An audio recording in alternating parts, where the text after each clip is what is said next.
Hi, and welcome to the IDEMS podcast. I'm David Stern, a founding director of IDEMS, and it's my pleasure today to be here with Kate Fleming, another director. Hi, Kate. Hi, David. Oh, it's great to be here discussing. We're going to be discussing a topic which I'm enjoying a lot at the moment, and that I know that we're both thinking about a lot, which is this big AI bubble, as people are now calling it. Is it all hype or is there real substance? What does it mean if we're wanting to do this really ethically? Responsible use of AI. What does this look like? That's really our aim for today, isn't it? Yeah, and I think really looking at it through a more layperson lens, more than an expert lens. But I think if you're anyone who cares about the environment, about the ethics of data, all of these different issues, you will have thought to some extent about AI and problems. And so whenever we're saying we're going to incorporate AI here, I think we quickly bump up against, well, how are you doing that ethically? How are you doing it responsibly? And it's one thing to say, oh, this is responsible AI. And I use quotes around that. And it's another thing for people to really understand what that means, because it can just sound like some nice words. And it is hard to understand. Okay, if these models, all of the large language models, all of the existing, at least as far as I understand, AI that we're using is coming out of these big private companies.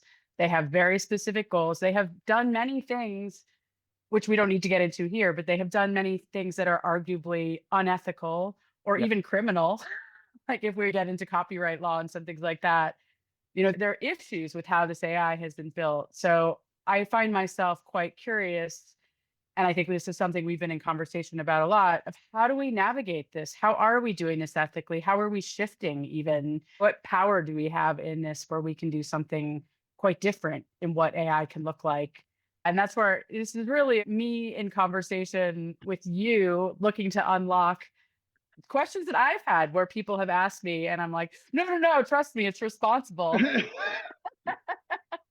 And then I realize, well, I don't fully understand what that means. And we're going to get into some topics that we have talked a lot about, like small language models, some things that I think are going to be unfamiliar to lots of people.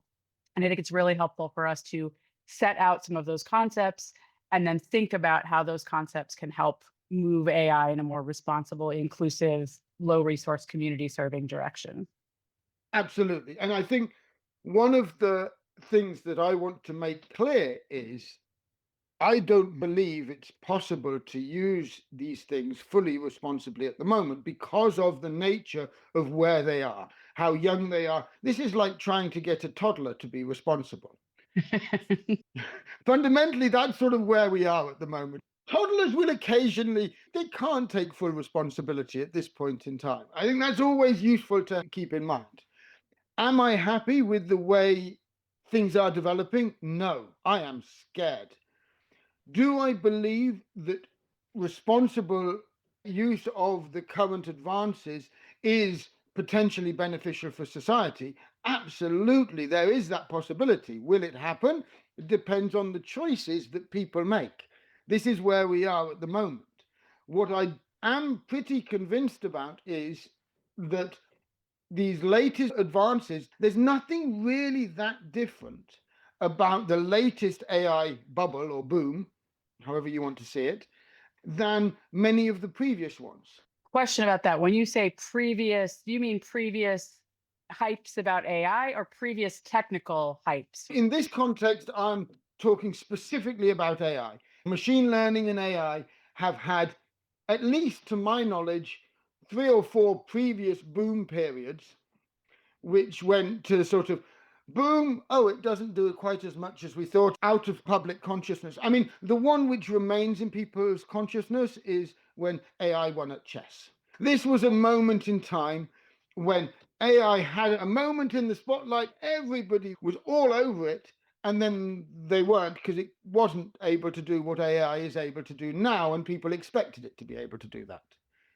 Well, and I would say, independent of really getting into the details of AI, there's real incentive for these AI companies to let these grandiose conversations happen around AI, even the negative ones. It's going to destroy the world because it's super intelligence. That serves them because it sets up the narrative of oh, this is so advanced and we're so just on the margins. And it's not that we shouldn't be concerned. And I'm very happy for those people who are the naysayer, doomsday, all of that, because you need those voices in the room.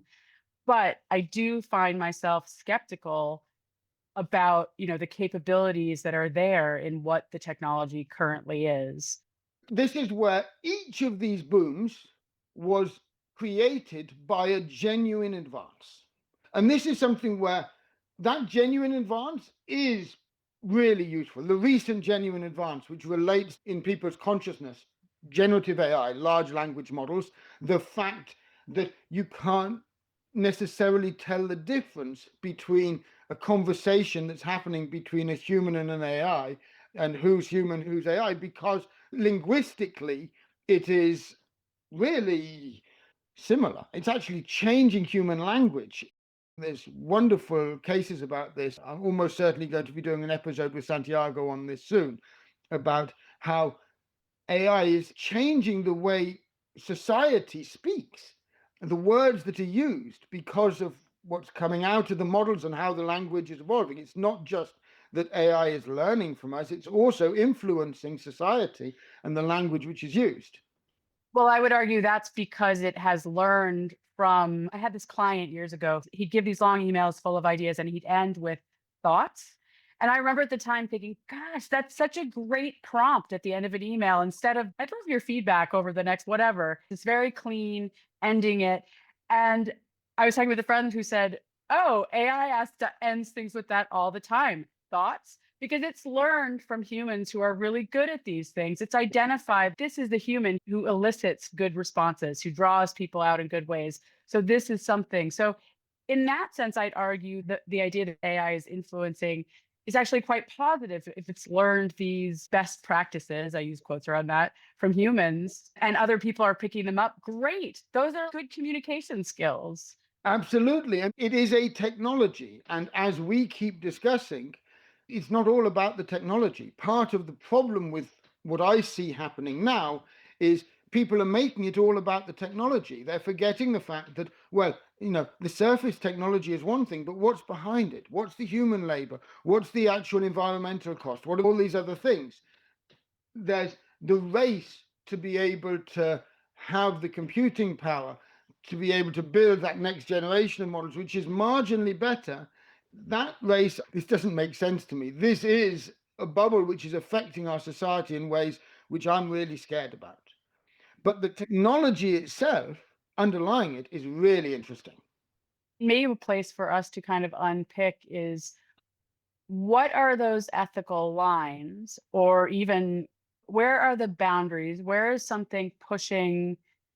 Oh, this is actually quite a difficult question because, well, I would argue that if you really do something right, you aren't taking ethical shortcuts, that you should be doing things well. Though I think there has been this case for, well, you know, if we're developing this supercomputing power and we just happen to have stolen all this creative IP to do it, that serves everybody, which is true if it's open and it's accountable and it's just free use. So I guess the thing which is, I mean, we could probably talk about for ages is what are those bounds? When is this crossing over to something that's really, really problematic?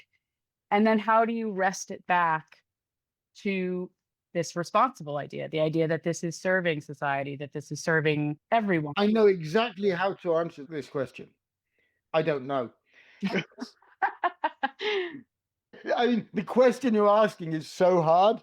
It's so hard. It's really at the heart of this. And right now, there are bounds which have been crossed, which are being crossed. Let me just pull to get that consciousness of just how extreme some of the issues are right now.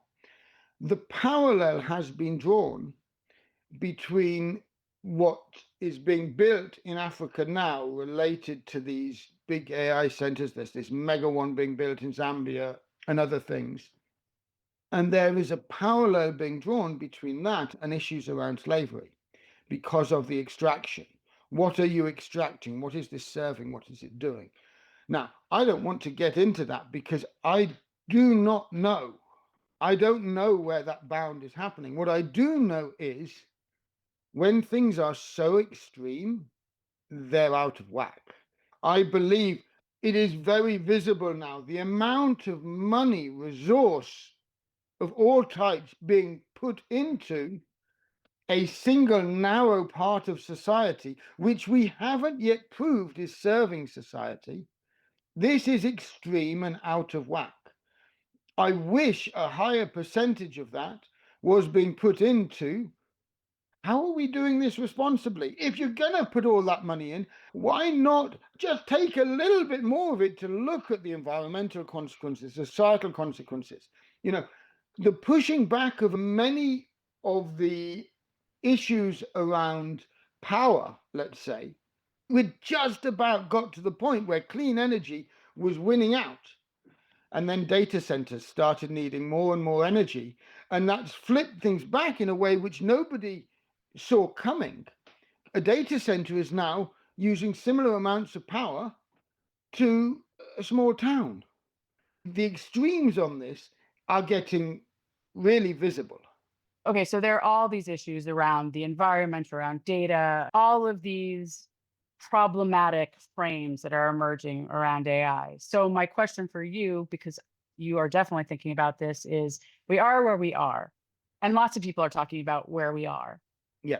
But how do we start to interrupt myself? I think among governments, there's this sense of we're going to get left behind. We have to rush. Silicon Valley is great at promoting that message. If you regulate us, you are impeding progress. You are just the Luddite who's trying to keep us back. And I think lawmakers often buy into that narrative and they are very afraid.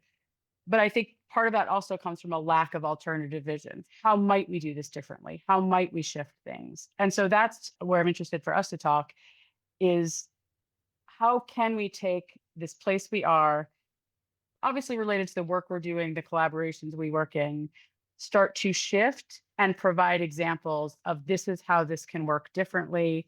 This is how we can start to move this away from where it is and towards something that really does benefit everyone. Again, the simple answer to that is I don't know. But you have ideas.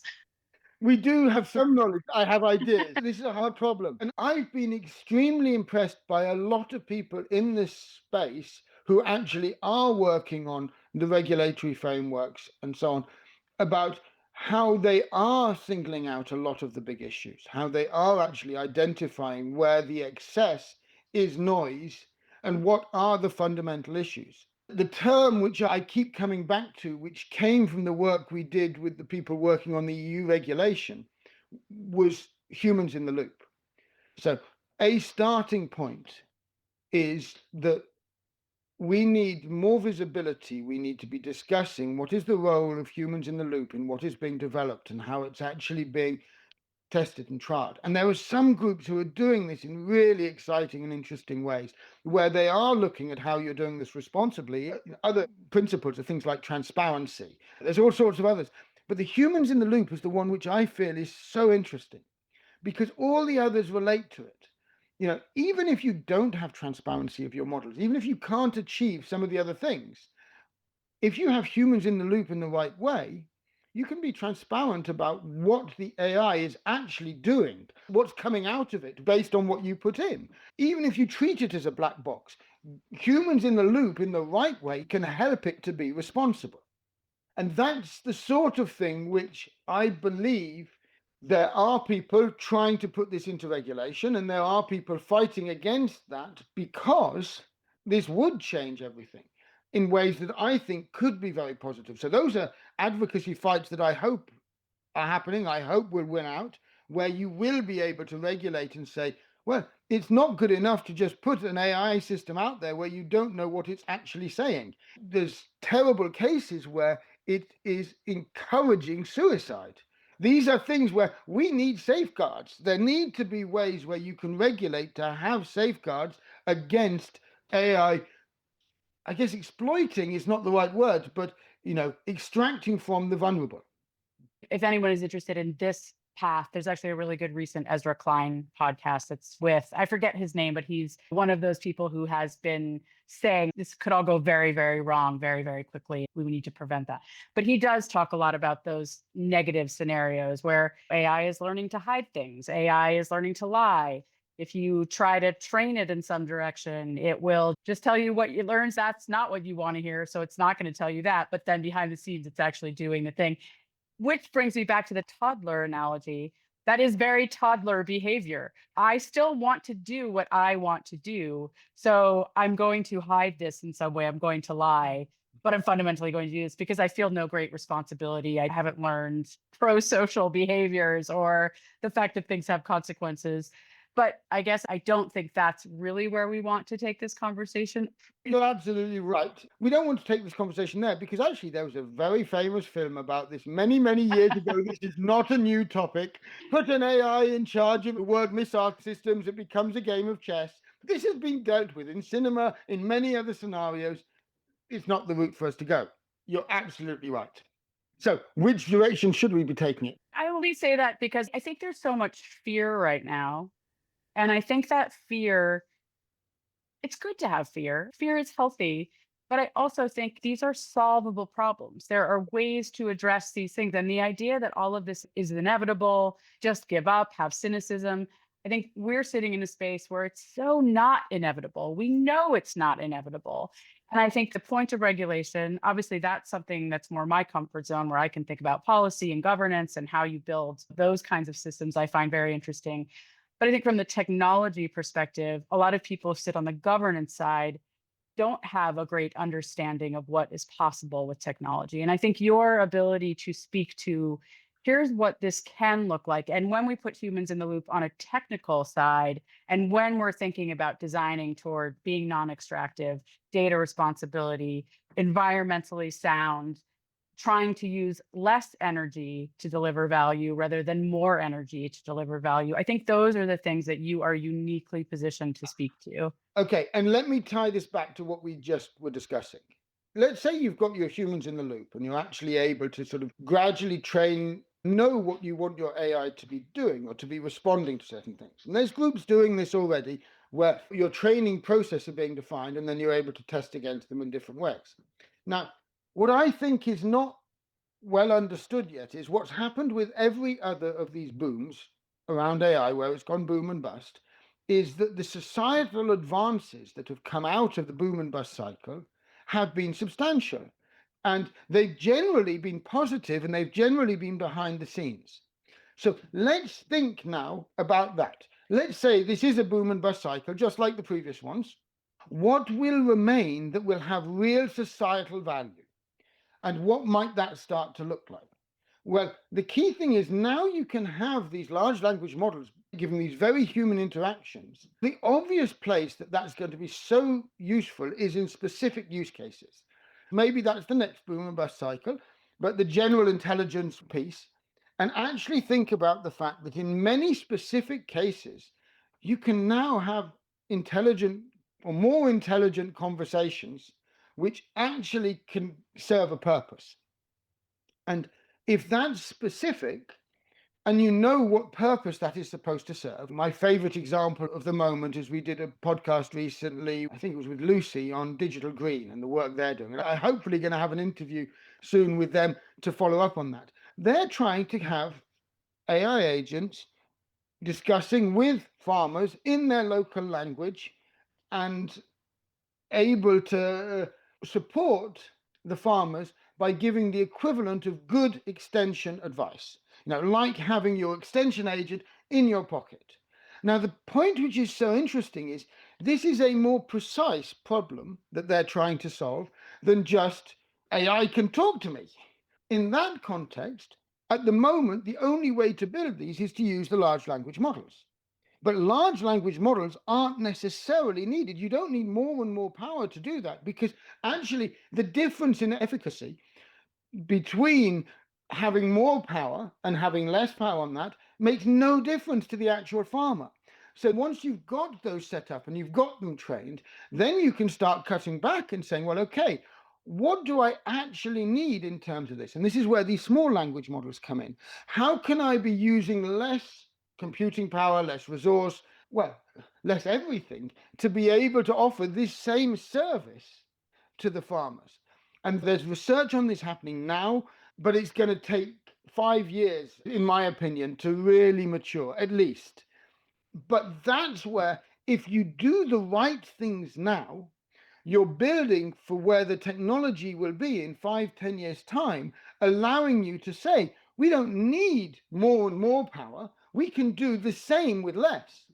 Now, for those of us who understand what the systems are doing, it's obvious. This is the way the mathematics is going. Actually, the underlying research which is happening is going to help us to do more with less. But that's not the narrative, because doing more with less, that totally destroys all this money which is being pumped in to doing more by doing more. Well, I was going to ask, is this in some sense like a fork of the LLM? And this is where I don't really understand how that would work, because there's some large language model generated something that you started with.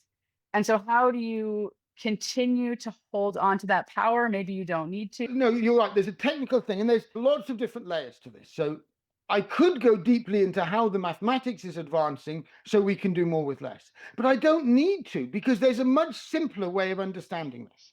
There are mathematical advances happening which will enable us to do more with less.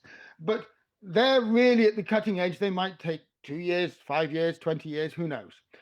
But the thing which is so obvious on this is that actually, how much compute power are you using? The large language models, the way they are now, they can iterate on themselves, and you can use more and more compute to get better and better results.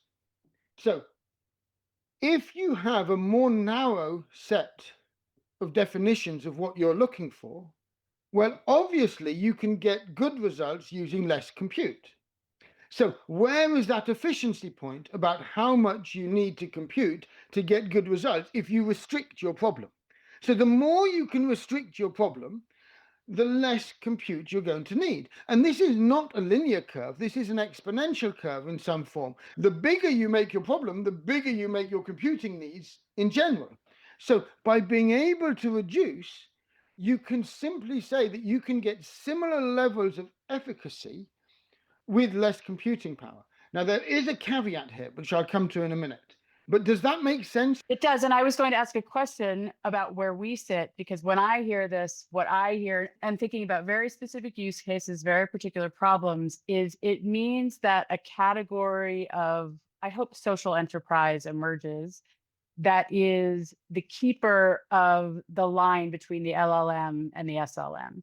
Because you're going to need to continue to iterate that SLM. You're going to want to gain from the best. It's always the thing, if you don't just want to like ghettoize people, you've created this SLM, they're totally disconnected.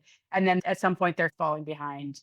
So how do you continue to get whatever the progress is in the large AI? But this is the key point. Sorry.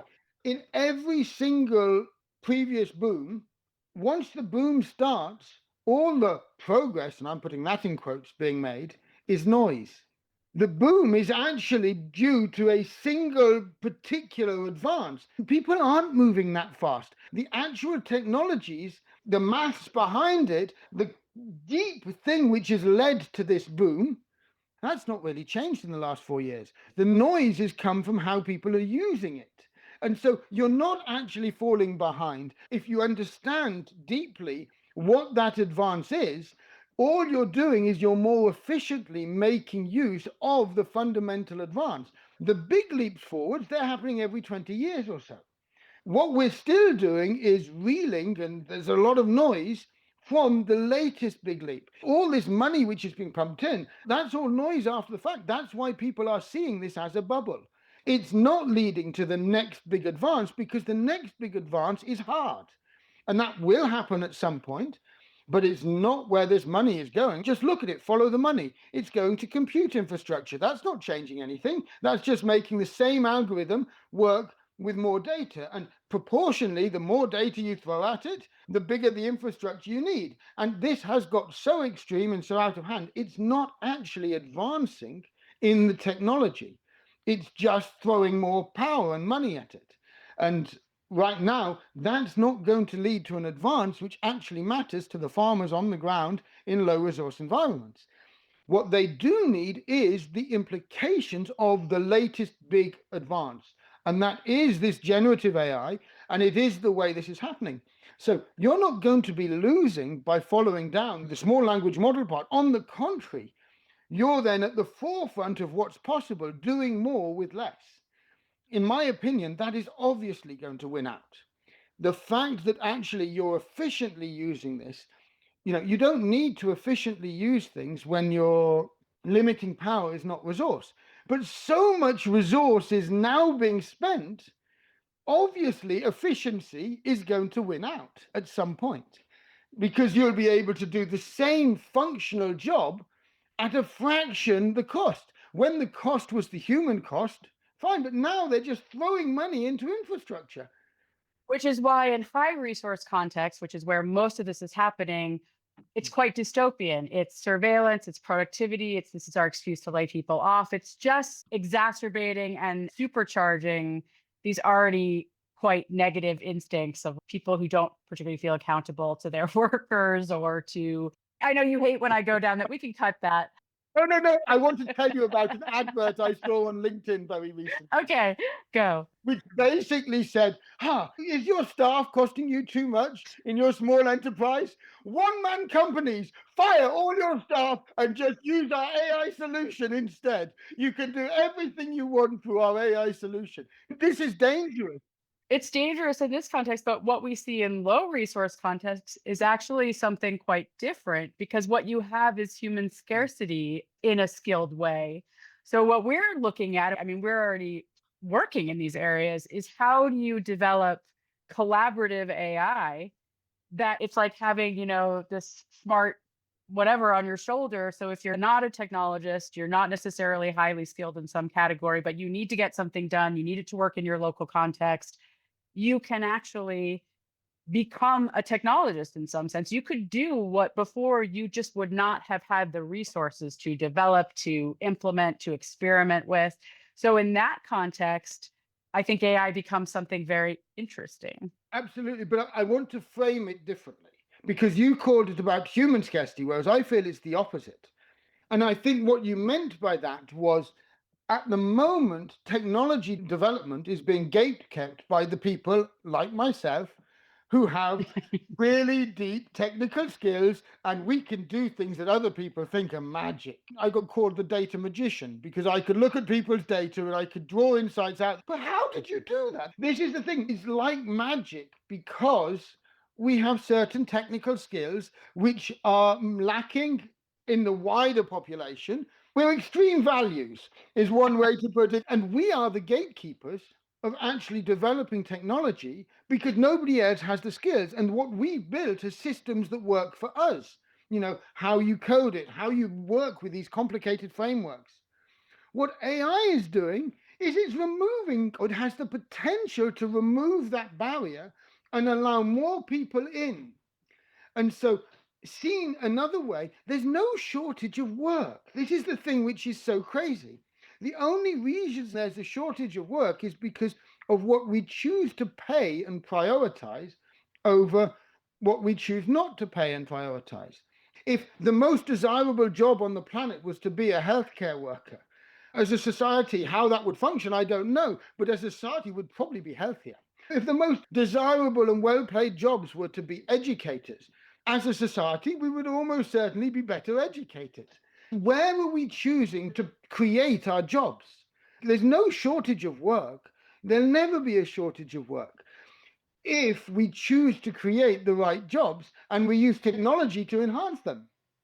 I think also what you're identifying here is skills gaps. So when those skills gaps exist, even if you live in some place where you can see, my gosh, there's so much work to be done here, you just might not have the skills to really do that, to take advantage of where the technology is going.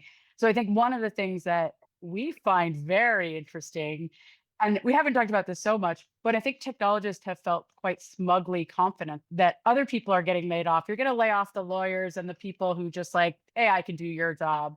But technologists think they're so safe, like they're such a rarefied category.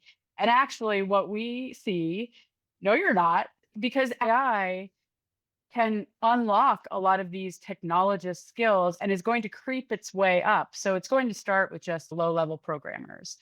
It's already done this. A couple of years ago, just when all of this money is going into tech in different ways, all the big tech companies fired loads of people. It now is a really difficult job market for people with good tech skills because actually those rarefied skills, they're not actually that difficult. You're not as smart as you thought you were. In fact, I'd say this for myself as well. My deep skills, these are really replaceable because actually what I'm really good at is good logical thinking, joining the dots, making sense out of a wait a second, this is exactly what a computer could be really good at. Right. Lots of people have talked about this, that those soft human skills, all the between the lines of I might walk into a room and the words are saying one thing, but I'm reading all of these other signals where I'm like, oh, okay. And you do this too. Actually, you do this very well. What is the actual temperature of this room? What is the actual dynamic? Those are things that are not AI skills.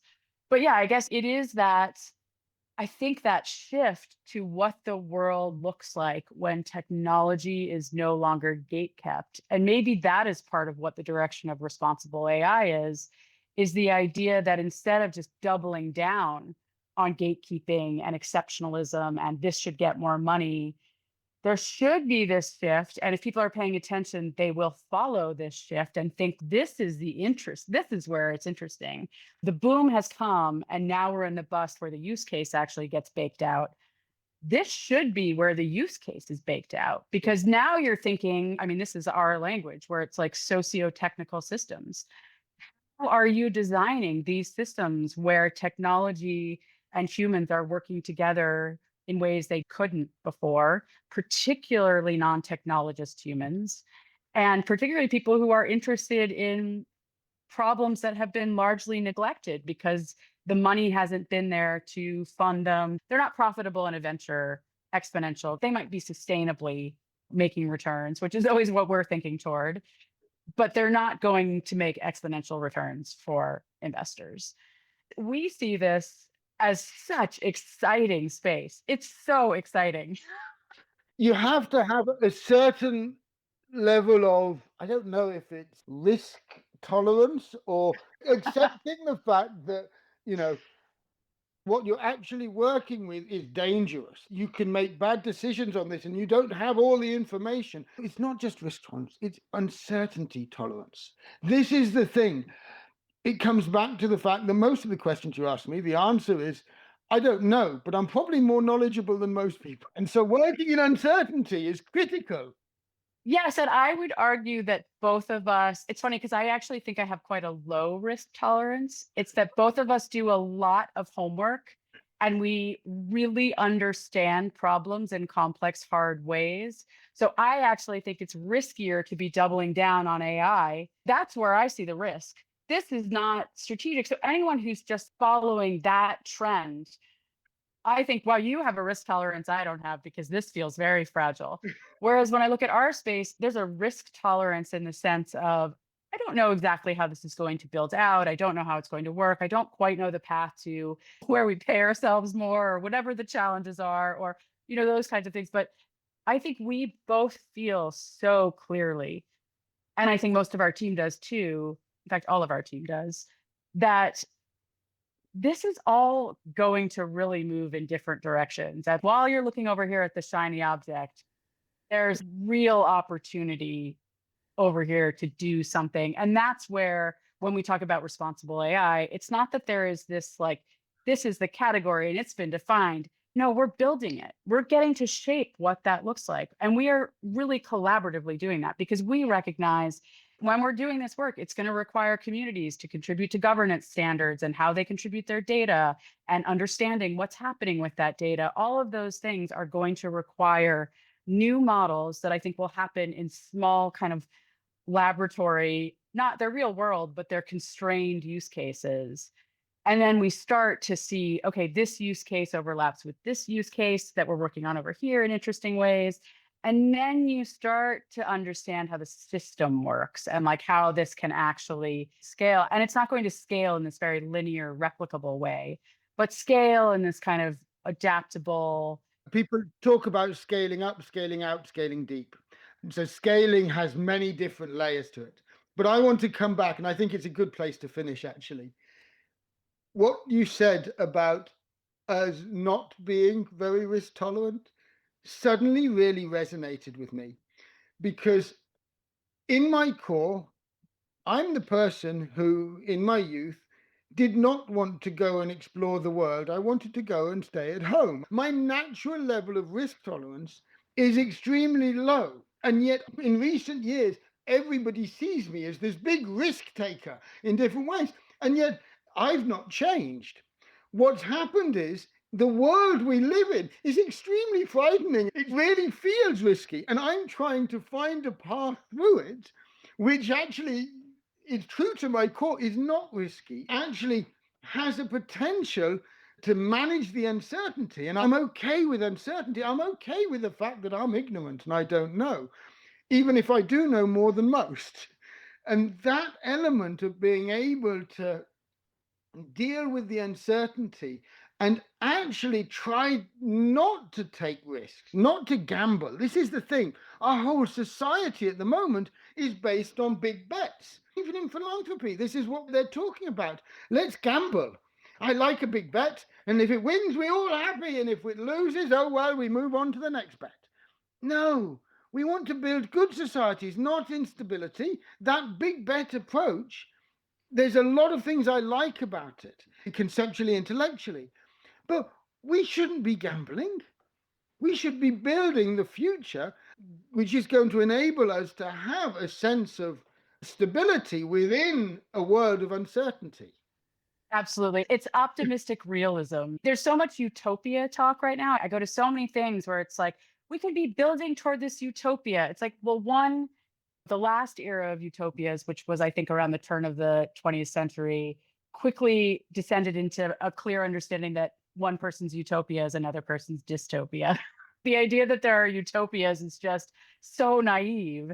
It's also not very productive because it creates this very long term view, and you actually just feel kind of despondent in the future because you don't see how you're going to get from here to that vision for the future.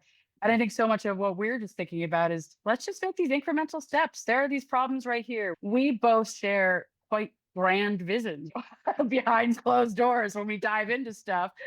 But we recognize this is going to be incremental and it's going to be bringing other people on and it's going to be kind of building this. And there's so much movement for this. There is so much energy and desire and from all of these interesting spaces. I mean, we see it in agroecology, in whatever the categories are, you see this just grassroots demand. And I think, yeah, there's desire for these realistic, optimistic kind of progression plans for how do we build toward something that just serves society and kind of advances civilization, not in a big bet way, but just in this solid moving things forward way.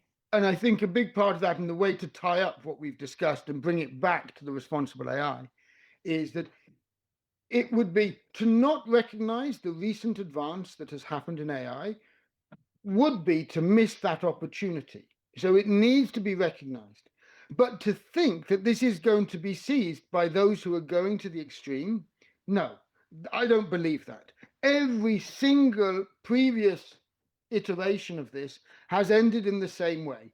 Those who overplay it, those who run with the hype, they make a lot of money in a short period of time and then everything comes crashing down. I believe that's what's going to happen. But every single time in the past, the underlying advances to society have come down. That's what we need to work on. We need to look through the noise, say, where is it actually, what is it we're going to do? Where's that future going to lie? And if I had to really coin one thing, which I think we are going to dig into and double down on over time, 5, 10 years' time, it's the small language models, not the large language models.